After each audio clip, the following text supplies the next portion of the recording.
Bonsoir Hervé, bonjour. Merci beaucoup Bonjour. de nous avoir reçus. Bienvenue. Merci beaucoup, c'est un plaisir d'être chez toi. Quel grand palmarès. Enfin, je ne sais même pas par où commencer. Alors, raconte-nous ton histoire dans les arts martiaux, comment tu es arrivé au sambo et qu'est-ce qui t'a poussé à consacrer toute une vie à cette discipline. Qu'est-ce qui t'a poussé Bon, alors ça va être long, parce que l'histoire, elle est longue. Moi, j'ai le temps. Donc, tu y vas. D'accord. Alors, moi, je viens de la région parisienne à l'origine. Je suis un petit bagarreur au départ. Et puis, pour des raisons culturelles, etc., j'ai été confronté à des bagarres un petit peu violentes. Et puis, j'ai commencé tout petit par le judo quand j'avais 6 ans. Ça ne m'a pas beaucoup plu. Et puis, suite à des événements un peu particuliers, j'ai commencé le karaté. Et la bagarre, le combat, tout ça, ça a toujours été une passion chez moi. J'ai eu la chance de rencontrer un professeur qui s'appelle Antoine Bagadi, professeur de karaté, Shorin-Ryu, etc., et qui m'a fait transformer mes colères, ma haine, et qui m'a fait transformer en sport, dans l'esprit du sport et de la compétition. Et c'est là que j'ai pris goût passionnément pour les sports de combat. Je me suis intéressé à tout ce qui existait dans le combat, depuis debout jusqu'au sol. Je suis passé, donc à l'époque, aujourd'hui c'est un peu controversé, le MMA, on dit toujours là c'est un peu les racailles, les voyous, etc., ce qui est stupide d'ailleurs, mais à l'époque c'était le full contact. Moi j'habitais à Paris, j'allais chez Dominique Valera, et donc on était un peu les racailles de l'époque, et c'est dommage de penser ça, mais c'était comme ça. Voilà, donc j'ai fait du karaté, j'ai fait du full contact avec Dominique Valera. Je suis passé par le kickboxing chez Renaisson à Paris, qui sont des noms aussi très prestigieux. Et puis j'ai rencontré un monsieur qui s'appelait Watanabe, qui m'a fait découvrir un petit peu le Yosekan Budo. Et en arrivant en Suisse dans les années 89, j'ai rencontré dans le Valais un monsieur qui s'appelle Maurice Panser, qui est devenu un ami et qui m'a fait vraiment découvrir le Yosekan Budo. Et du coup, j'ai travaillé longtemps avec lui, j'ai travaillé avec Hiro Mochizuki pendant pas mal d'années. Et en même temps, alors je raccourcis un maximum l'histoire, en même temps, un jour dans un magazine, ça c'était dans les années 85, déjà j'avais rencontré le sambo. J'avais vu un article, sport de combat russe, ça m'avait intrigué. Et je suis allé faire le stage et je suis tombé amoureux de cette liaison pied-point, combat au sol, l'enchaînement, la logique, l'intelligence du combat. Et il y avait un combattant qui était vice-champion du monde de sambo qui me fascinait dans son travail au sol. Et c'est comme ça que j'ai mordu. Voilà. Et puis donc j'ai commencé faisant du Yosekan Budo dans le Valais, j'ai en même temps fait le sambo. Et puis on m'a proposé en Russie de passer des diplômes, j'ai fait l'université. Et j'ai pu passer donc les diplômes de maître de sport, spécificité sambo, judo, sportif. Et puis après, j'ai refait 4 ans où j'ai pu faire la spécificité combat sambo, où j'ai rencontré des personnes illustres en Russie. Et voilà. À travers ça, j'ai commencé la compétition de façon tout à fait inattendue. J'en avais ras-le-bol d'entendre les enfants me dire « Mais t'as déjà fait de la compétition en sambo ?» Je disais « En sambo, j'ai jamais fait, mais j'ai fait dans d'autres sports de combat. » Puis un jour, j'ai dit, allez, j'étais pas tout jeune, j'ai pris mon sac, je suis parti en compétition. Et malgré tout, j'avais quand même un niveau, donc j'ai fait de bons résultats. J'ai fait le premier championnat d'Europe à Sofia, je suis arrivé 5e. Et moi, qui n'étais pas particulièrement amateur de la compétition en sport de combat, j'ai craqué complètement pour le sambo. Et j'ai commencé donc avec le sambo sportif, et puis après, j'ai découvert le combat sambo. Et ça, c'était vraiment mon domaine, quoi. Pieds, poings, les positions, tout autorisé, quoi. C'est 10 000 techniques. Et là, j'ai eu la chance de faire une carrière qui était totalement inattendue dans ma vie, une carrière d'environ plus d'une dizaine d'années, jusqu'à aujourd'hui. J'ai arrêté de combattre à l'âge de 54 ans avec 4 titres de champion du monde, 2 fois en combat sambo, 2 fois vainqueur de la Coupe du Monde. J'ai fait une quinzaine à peu près je ne sais plus exactement, une quinzaine de podiums mondiaux, 3e, 4e, etc. J'ai gagné beaucoup de compétitions, je ne sais pas le chiffre non plus, je pense que j'ai fait pas loin dans les 600 combats. Si on compte les compétitions, dans chaque compétition, il y a entre 10 et 15 combats Donc ça fait vite des combats, mais pourquoi on ne les compterait pas comme combat, puisque à chaque fois c'est 5 à 6 minutes de combat. Physiquement c'est dur, quoi. Et Voilà. justement, à propos des combats, quels étaient les moments les plus marquants de ta carrière? Il y a eu des combats ou des compétitions qui t'ont particulièrement marqué? Alors, c'est pas obligatoirement les grandes compétitions qui m'ont le plus marqué. C'est des fois des compétitions, des moments extraordinaires. J'ai aimé tous les combats que j'ai faits. Comme tous les combattants, des fois j'ai perdu, des fois j'ai gagné facilement, des fois j'ai gagné difficilement. Je pense que j'ai eu vraiment du plaisir partout. Un des moments les plus prestigieux de ma carrière, je vais faire rugir tout le monde, j'ai honte. La première fois que j'ai gagné les championnats du monde, je suis sur le podium et il y a le drapeau suisse qui monte et j'ai découvert l'hymne suisse. J'ai honte, je ne le connaissais pas. Et depuis, je le connais, je pourrais presque le chanter. Mais ça a été un moment très très important, plein d'émotions. Et j'ai découvert l'hymne suisse dans ma victoire en tant que champion du monde pour la Suisse. Et ça, c'est un grand moment. Sinon, il y a des victoires que j'ai eues, des moments extraordinaires aussi. Je ne peux pas en préciser plus un. Il y a une compétition qui m'a beaucoup marqué où j'avais été invité d'honneur pour une compétition et j'ai dit, écoutez, si je vais en tant qu'invité d'honneur, je vais combattre, pas de problème. Tout ce que j'en suis. Et donc, l'organisateur a embêté un petit peu tout le monde en disant, ouais, il y a un champion du monde qui vient, etc. Donc j'ai un petit peu tous les fous furieux des clubs environnants qui ont voulu venir pour se battre contre moi. Et ce qui était très drôle, c'est que j'ai fait la compétition en senior. Et puis c'est l'année où j'étais passé en master, en vétéran. Et je me suis vraiment emmerdé dans la compétition senior parce qu'ils étaient là, ils comptaient les points, ils avaient peur de se battre et tout. Et j'ai fait la catégorie vétéran. Et là, je me suis retrouvé dans une catégorie, on était quoi, une dizaine. Et excusez-moi, tous les vieux, mais ils étaient là pour s'éclater. Et ils me sont rentrés dedans. Mais on a passé un moment, et ça reste. C'est une très très belle compétition où on s'en foutait de savoir qui allait gagner, qui perdre. Mais les gars sont venus, ils sont allés au charbon et on s'est vraiment beaucoup amusé. Sinon, dans l'ensemble, j'ai vécu des beaux moments, des beaux combats. J'ai le souvenir à Prague d'une finale des championnats du monde en sportif. Alors, pour expliquer, en sambo, on a 4 grands types de compétitions. 2 types de compétitions sans frappe et 2 types de compétitions avec frappe. Le sambo sportif, qui s'apparenterait un peu judo, lutte, jiu-jitsu, on a le droit de tout faire sauf frapper, avec la veste. Sambo libre, sans la veste, ce qui serait un peu le grappling. Et nous avons le combat sambo. Le combat sambo, c'est du combat total. C'est ce que fait Fedor, Khabib, tous ces noms connus actuellement en MMA.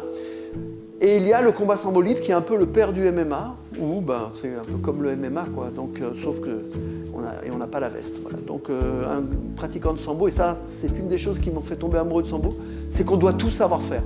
Ça ne fait pas de nous obligatoirement les meilleurs, c'est pas important, mais c'est le domaine dans lequel moi je me suis trouvé et épanoui. Une discipline très complète. J'ai une autre question. Comment as-tu vécu l'évolution de sambo au fil des années? C'est-à-dire, as-tu remarqué des changements techniques, de mentalité et de la popularité de l'art martial elle-même? Alors, au niveau du sambo, à mon goût, sans être prosélyte, c'est vraiment une discipline, sinon la plus complète, une des plus complètes. J'en profite pour faire un petit historique du sambo. Le sambo est très mal connu, malheureusement, on n'arrive pas à bien le faire connaître encore, pour plein de raisons politiques, etc., sport d'origine russe. Il faut savoir que dans les années 20, 6 officiers de l'armée russe, de l'armée soviétique à l'époque, 6 ont été mandatés pour faire un peu le tour du monde et pour créer une discipline pour l'armée. Certains ont fait juste le tour de l'ex-URSS, donc ils ont fait une synthèse de toutes les luttes de l'ex-URSS, de tous les systèmes de frappe. D'autres sont allés sur la Chine, d'autres ont vécu sur l'Europe.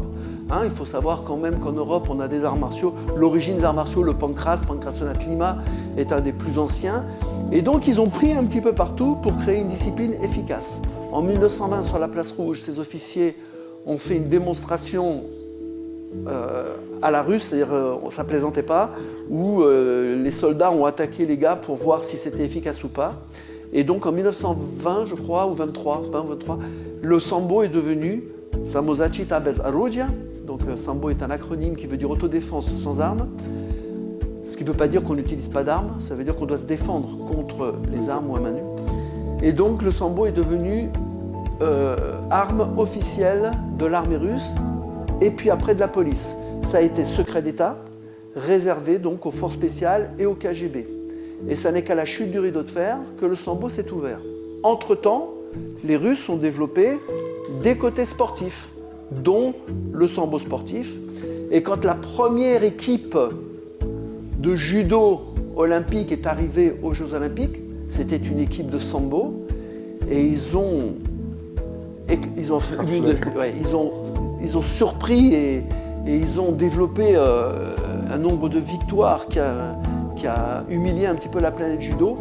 D'où on sait que le judo a changé beaucoup ses règles depuis, par exemple jusqu'à maintenant où on n'a plus le droit de toucher les jambes parce que les Slaves étaient très très très forts. Voilà. Donc le sambo a commencé à avoir ses lettres de noblesse et à influencer pas mal de sports de combat. Alors au niveau de l'évolution, c'est pas terrible. Je ne veux pas parler politique, mais c'est vrai qu'il y a beaucoup de problèmes à le développer. Il est encore très mal connu. Et voilà, et moi je fais tout ce que je peux pour le développer. C'est très difficile, mais bon, maintenant je commence moi à avoir un nom et j'arrive. Il commence à y avoir beaucoup de clubs en Europe qui se développent et qui commencent à être très bons. En France, il y a une très bonne fédération, ils sont très forts. En Italie, un petit peu. En Allemagne, énormément. Il y a beaucoup de Russes en Allemagne, donc ça aide à développer. Mais ça se développe très lentement, pas assez rapidement, très lentement et pas comme j'aimerais. Voilà. Mais sinon, le sambo, dans le monde des sports de combat, il est quand même assez connu. Et après toutes ces années, qu'est-ce qui te motive encore à pratiquer et enseigner le sambo? C'est quoi la grande motivation? C'est de laisser un héritage? Qu'est-ce qui t'attire encore? Alors, je pratiquais une discipline de combat. Je ne vais pas citer le nom, comme ça, il n'y a pas de problème. Et à un moment donné, j'étais 5e dan et j'apprenais plus rien. C'est peut-être de ma faute, hein. J'apprenais plus rien, si je m'ennuyais, ça ne correspondait pas du tout à mon état d'esprit. Comment est-ce qu'on peut expliquer la passion? Je ne crois pas qu'on puisse expliquer la passion, c'est comme ça, je suis un passionné, j'aime le combat, j'aime l'art du combat, j'aime la tactique, la technique. Ce que j'ai aimé dans le sambo, c'est que justement, il y a toute une partie technique qui permet à quelqu'un de pas obligatoirement fort de devenir très fort, ou quelqu'un de plus fragile de battre des gros costauds, ce qui était mon cas. Comment expliquer la passion? J'en sais rien. J'aime la technique, j'aime le combat, j'aime transmettre. J'ai une relation très proche de tous mes élèves, une relation familiale. J'aime bien enseigner à toutes les disciplines. C'est d'ailleurs la majeure partie de mes week-ends se passe dans les stages à droite et à gauche. Voilà. Comment expliquer? Qu'est-ce qui me motive encore? Je ne sais pas. Si je fais plus de compétition, c'est pas parce que j'ai plus envie, c'est parce que la récupération à mon âge a commencé à être dure. Peut-être que tu aimes d'amener des athlètes au podium. Alors ça, j'adore, oui. Voilà, coacher. Souvent, c'est la motivation qui reste. Mais c'est la passion, vous voyez, là, venir ici. Je suis fatigué pour aller faire certaines choses, mais j'ai toujours un peu d'énergie pour venir sur le tapis. Et quel conseil donnerais-tu aux jeunes qui souhaitent se lancer dans une carrière dans les arts martiaux, c'est-à-dire soit la boxe, soit le sambo, soit les MMA. Enfin, si un jeune homme veut devenir pro, quels seraient tes conseils pour qu'il se développe? Actuellement, je trouve que ce qui manque un peu, c'est d'aller au bout des choses. Les jeunes, ils font tellement de choses, ils veulent aller partout. Je leur dirais d'abord aller à fond dans au moins une discipline, arriver à avoir un niveau, une vraie base dans une discipline.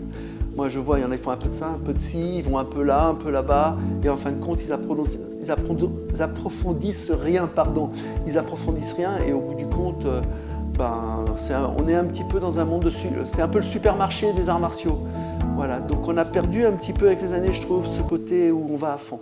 Si je dois donner un conseil, c'est ça, il faut se consacrer, il faut aller au bout des choses, c'est beaucoup d'heures d'entraînement, beaucoup de sacrifices. Pour avoir un titre, même pas champion du monde, pour être déjà à un bon niveau, on peut pas picoler, on ne peut pas sortir tous les soirs, il faut avoir de la discipline, bien manger, et puis il faut venir s'entraîner, il faut être à l'heure, il faut repartir. Il faut arriver tôt et partir tard. Ouais, c'est un peu ça, voilà.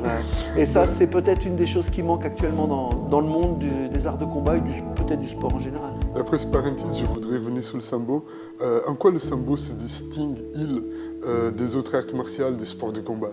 Alors, sans être prosélyte, c'est sûr que moi, je préfère le sambo. C'est la discipline dans laquelle je me suis découvert et épanoui. Moi, ce que j'aime, c'est sa diversité technique. Ce que j'aime, c'est quand je vais en Russie, tu prends 3000 clubs. Sur 3000 clubs, il n'y a pas un prof qui travaille de la même façon. C'est son ouverture d'esprit. On est un petit peu en dehors du système dictatorial des arts martiaux asiatiques, où tout le monde fait pareil, tout le monde est stéréotypé. Le sambo, c'est un monde ouvert, c'est une discipline plus occidentale, européenne. On ne se salue pas comme dans d'autres arts martiaux, on se serre la main. Il n'y a pas moins de respect parce que je serre la main à quelqu'un. Moi, je préfère quelqu'un qui me serre la main avec sincérité que qui me fasse des révérences, des révérences en pensant négatif. Voilà, donc qu'est-ce qui se distingue? C'est son aspect technique et complet, sa logique. Depuis debout jusqu'au sol, il y a vraiment une transition qui est très très fort développée. C'est pas un peu de ça, un peu de pied-point, un peu de projection.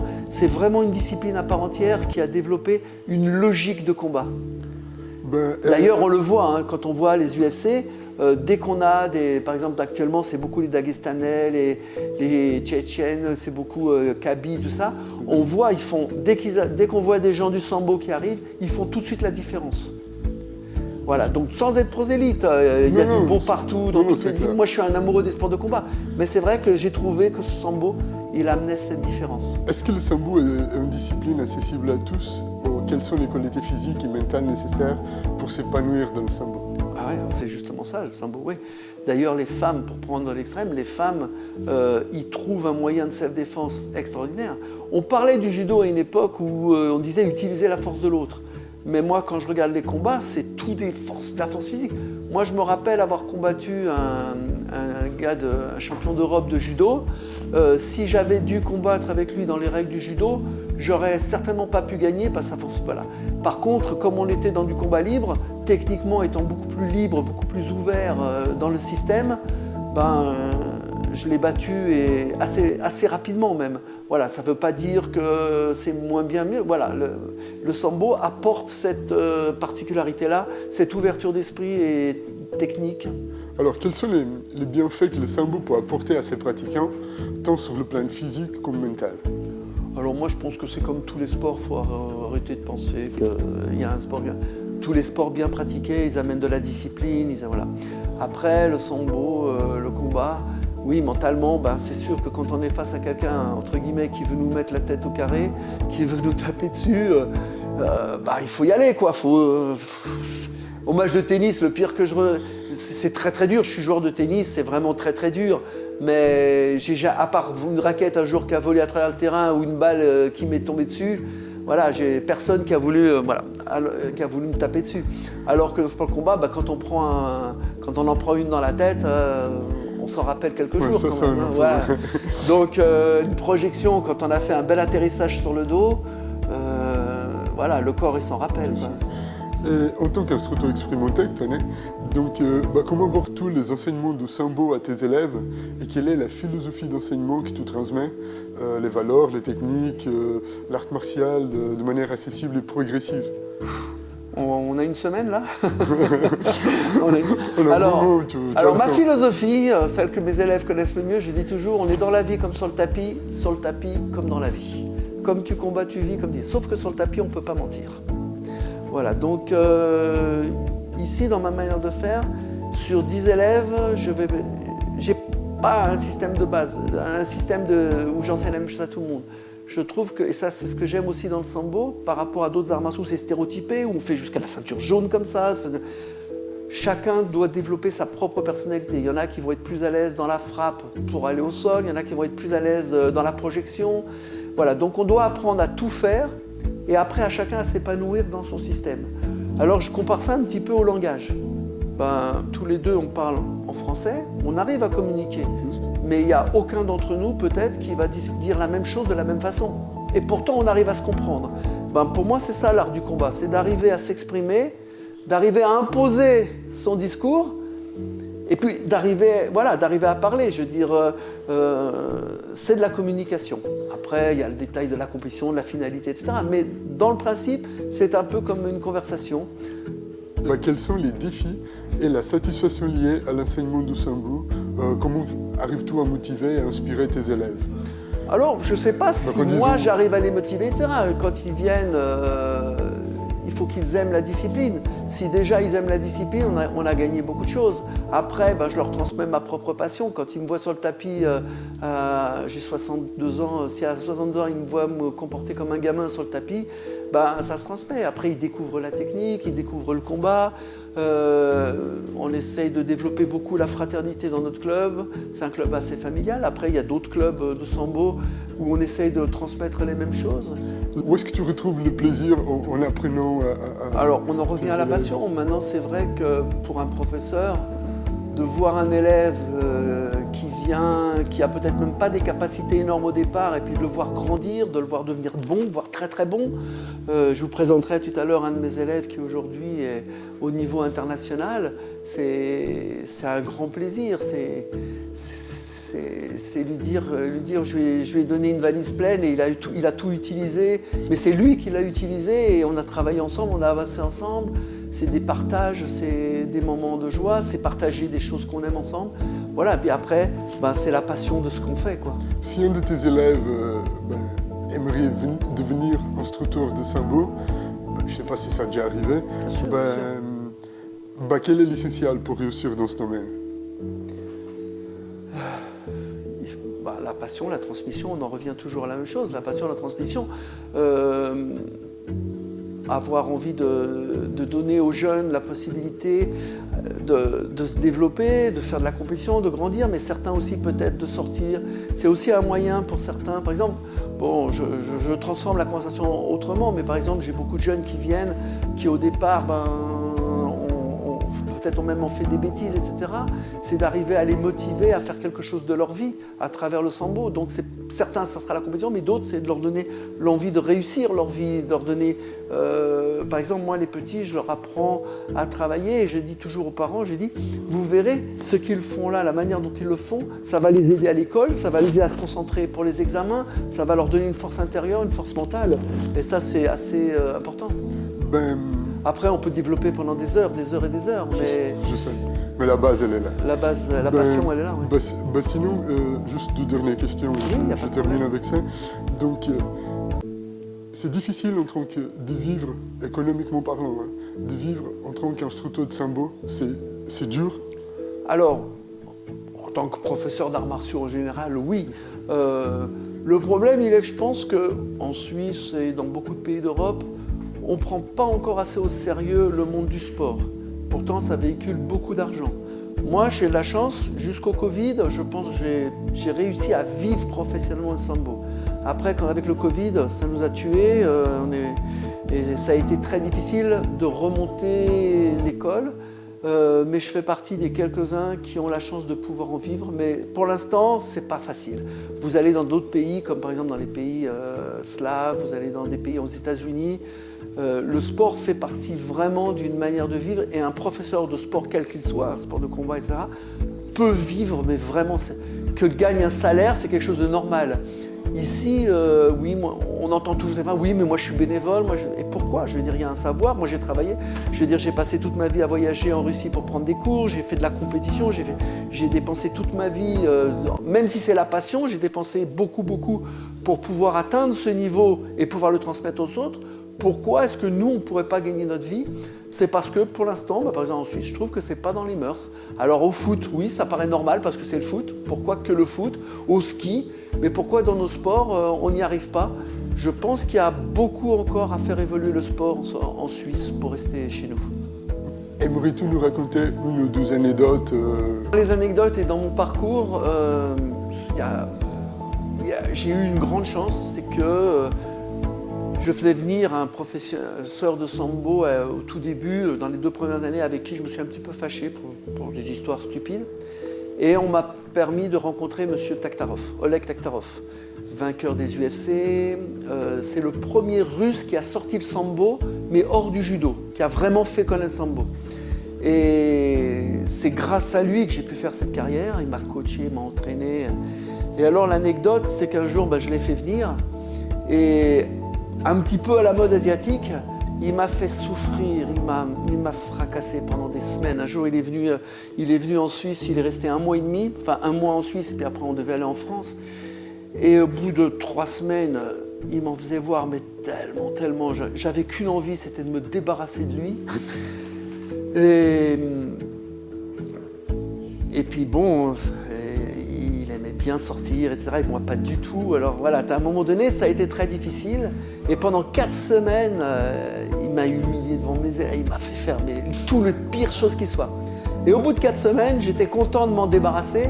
Et il me fait « Non, tu viens avec moi, tu m'emmènes à Paris. » Alors, j'ai été un petit peu coincé, je l'ai emmené à Paris. On a passé 6 heures de route sans se dire un mot. Alors, c'était très dur, j'étais en volant, je m'endormais et tout. Et arrivé à Paris, j'ai dit, bon allez, là je le jette et puis je m'en vais. Et il me dit, viens Hervé, je t'invite à manger. Oh non. Bon, alors je suis allé manger avec lui et tout. Et là, il y a eu un moment de ma vie, une révélation. On a beaucoup discuté et il m'a analysé pendant les 4 semaines où j'ai travaillé à côté de lui. Il a commencé à me prendre tout à part. Et il m'a demandé si je voulais être son représentant pour toute l'Europe. Et c'est là qu'il a commencé donc à me coacher, à m'emmener au championnat du monde, à me faire gagner les championnats du monde. Et on est devenus de vrais amis, il est devenu le parrain de ma fille. Et voilà, ça c'est une belle histoire, c'est vraiment une belle histoire. Une belle histoire et c'était vraiment la chance de ma vie qui m'a permis d'aller jusqu'à l'extrême. En Russie, grâce à lui, puis 2 autres profs, j'ai pu faire l'université, j'ai pu aller dans les forces spéciales, j'ai pu aller faire l'école de police. Parce que vous avez la nationalité russe, vous êtes d'origine russe? Non, je suis d'origine russe, ukrainienne, je suis les deux. Okay. Mais j'aurais pu en 1993 faire une demande de passeport, mais ça ne m'intéressait pas. Puis non, ça ne m'intéressait pas. Voilà, mais voilà. Alors c'était une des petites anecdotes de ma vie qui m'a permis de devenir ce que je suis aujourd'hui. Un grand merci pour ton temps précieux et pour avoir partagé ta passion avec nous, ton expertise et ton enthousiasme pour le sambo. Merci d'avoir partagé avec nous. On vous attend sur le tapis maintenant. Moi je viens. Lui aussi.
extrêmement dur le sambo, hein. C'est hyper dur.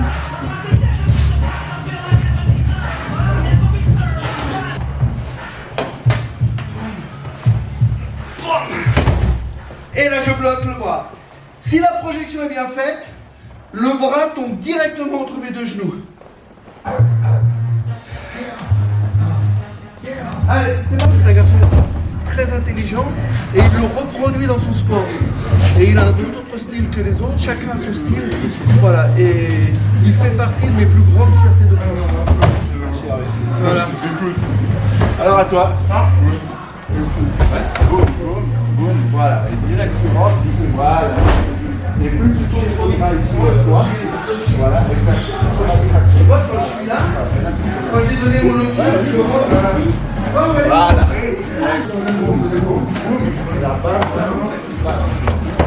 Là, important ici. J'ai une ouverture technique importante. Là, si je le laisse tout droit, il est tout en force.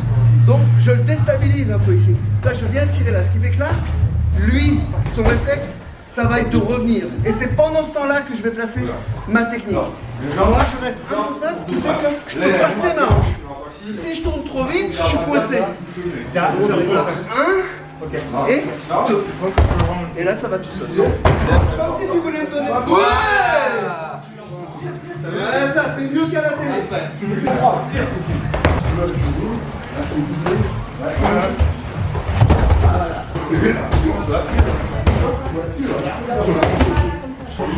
Voilà. 1, 2. Le low kick, pareil. Je rentre ici. Là, je fixe bien mon adversaire. Moi, j'aime bien, vous savez, aller chercher les selles. Ici.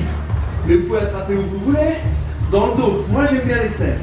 Une fois que je suis là, je vais venir placer son genou entre mes deux genoux.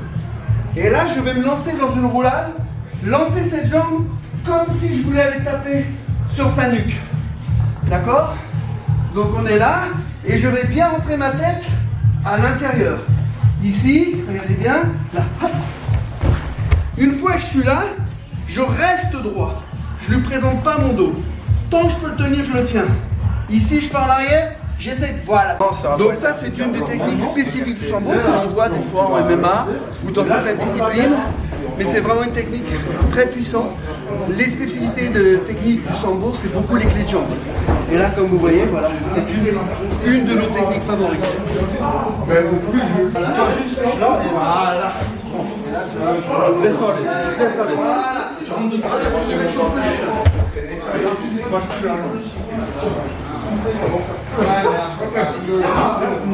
Là, ça fait un peu le talon. Repère. Et maintenant, tu tournes la tête là-bas. Couche-toi sur le bras, couche-toi. Et là, maintenant, tu tires la jambe vers toi et tu pousses avec le bassin. Allez, vas-y, vas-y, vas-y.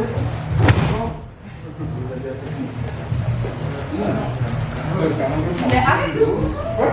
Ce qui est important, c'est de serrer les cuisses aussi. Là. Tu vois, si je suis un peu relâché, là, il faut que tu as moins mal. Si je serre, là, et après, comme il a dit, tu lâches. Tu vas chercher vraiment le talon. Et tu fais ce qu'on appelle le frein à main. En bout de hanche. Hein, mémotechnique, je suis là, j'attrape le talon d'Achille, je vais m'asseoir sur son ventre, je tombe directement sur le côté. Ne jamais tomber sur les fesses. Et là, je tire ici.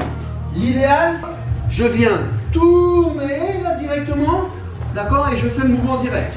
Là, 1, 2, ici, et là ma clé elle est faite. D'accord? Les clés de jambes, principalement des clés de jambes. Je crois que c'est fondamental et efficace. Là, tu vois, on n'a pas plus tard. Directement sur l'épaule. Mais par contre, il ne faut pas arriver sur le cul, dans le sens où on va tomber sur le côté. Tu vois, là, je suis serré. Si je suis là,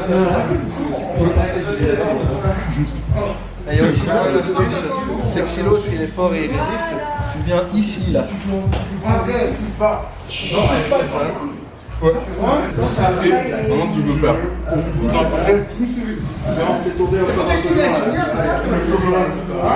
L'expérience. Je me laisse tomber juste. C'est un peu mieux, tu vois.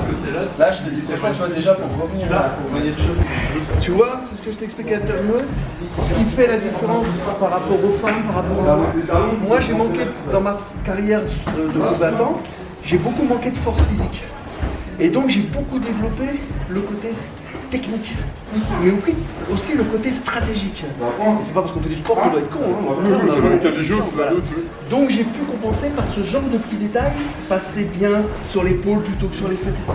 Ce qui fait que j'ai limité les chances des gars plus forts que moi physiquement de me battre. Et moi, je les ai surpris par sa détail technique. Voilà, donc ça, c'est le petit côté du sambo que j'aime.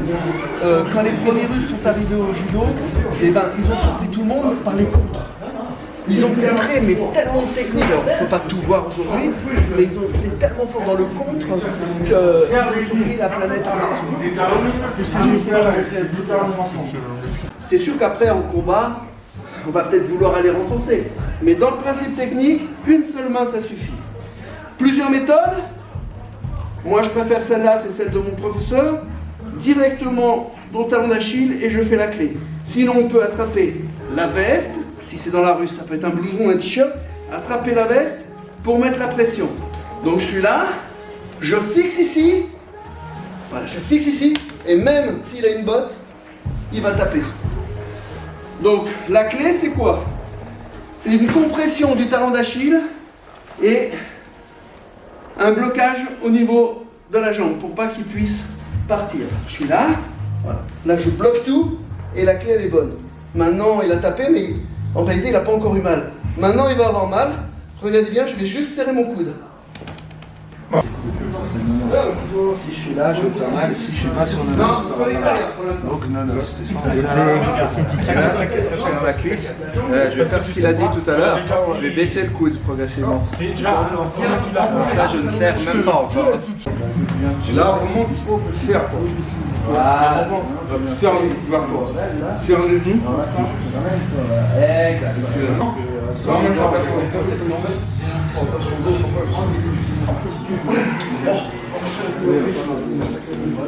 Là, bon,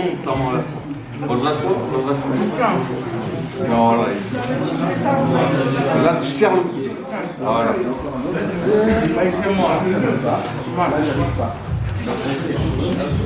Là, voilà. Ça va faire mal au bout d'un moment, mais ça va.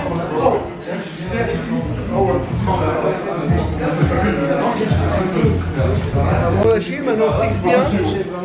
Là, tu dois fixer à ce niveau-là.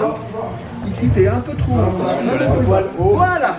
Et maintenant, tu passes le bassin. C'est le bassin qui doit travailler. Voilà. Et là, maintenant, on serre le coude. Dans l'esprit du club, hein.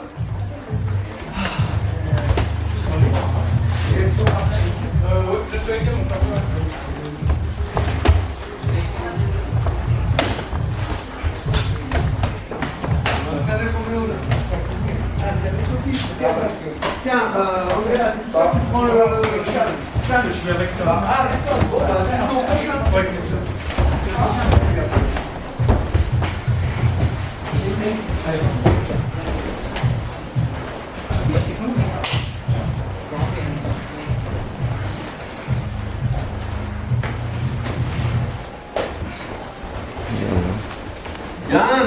Bien, toi.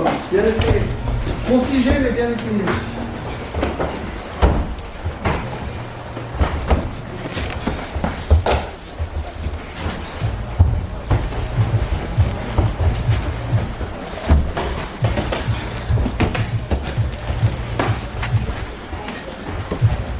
Tu vois là, tu es face à deux élèves qui ont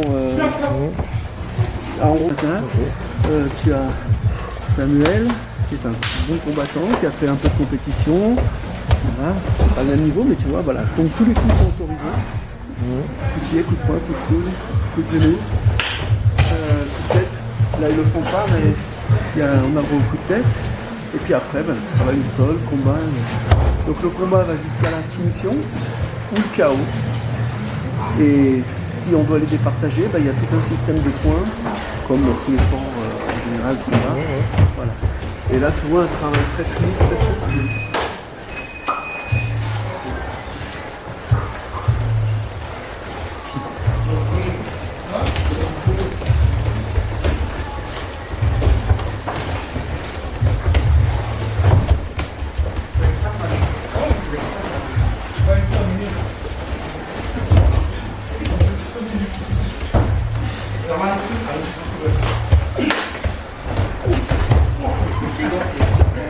On vient d'apprendre ça.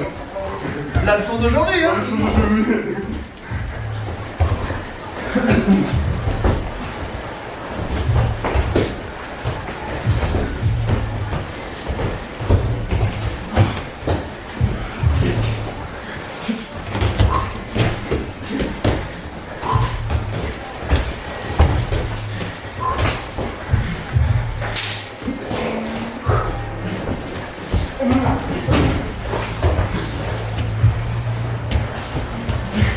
Le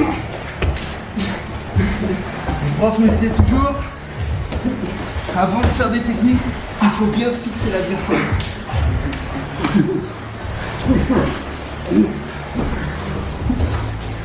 Ah, tu m'en l'as. Prêt?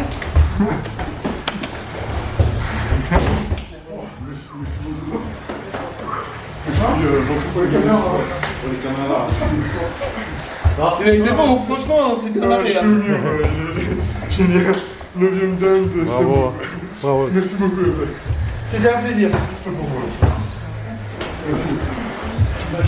Bienvenue au Samba. Finale du club de la Galman Samba Academy. À ma droite, monsieur Cédric. À ma gauche, monsieur Ruben. Messieurs, s'il vous plaît. Serrez-vous la main. Prêt? Prêt? Go! C'est parti!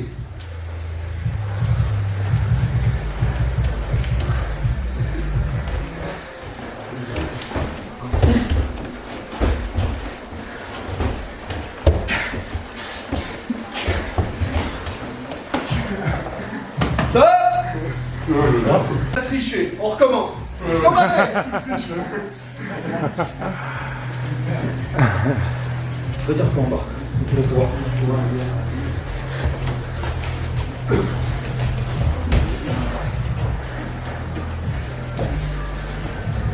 Regarde ça, monsieur. Tiens. Je sais pas, tu vas vexer. T'inquiète, t'inquiète. On n'a pas plus haut. Là, tire en bas. Tiens, sur là. Comme ceci. Maintenant, c'est tire. Allez.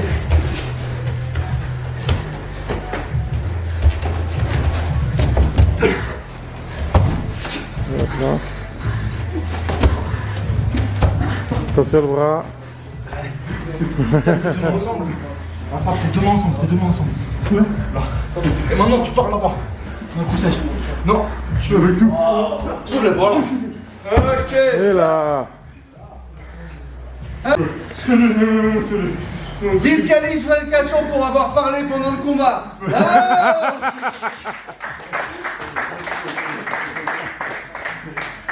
Merci beaucoup.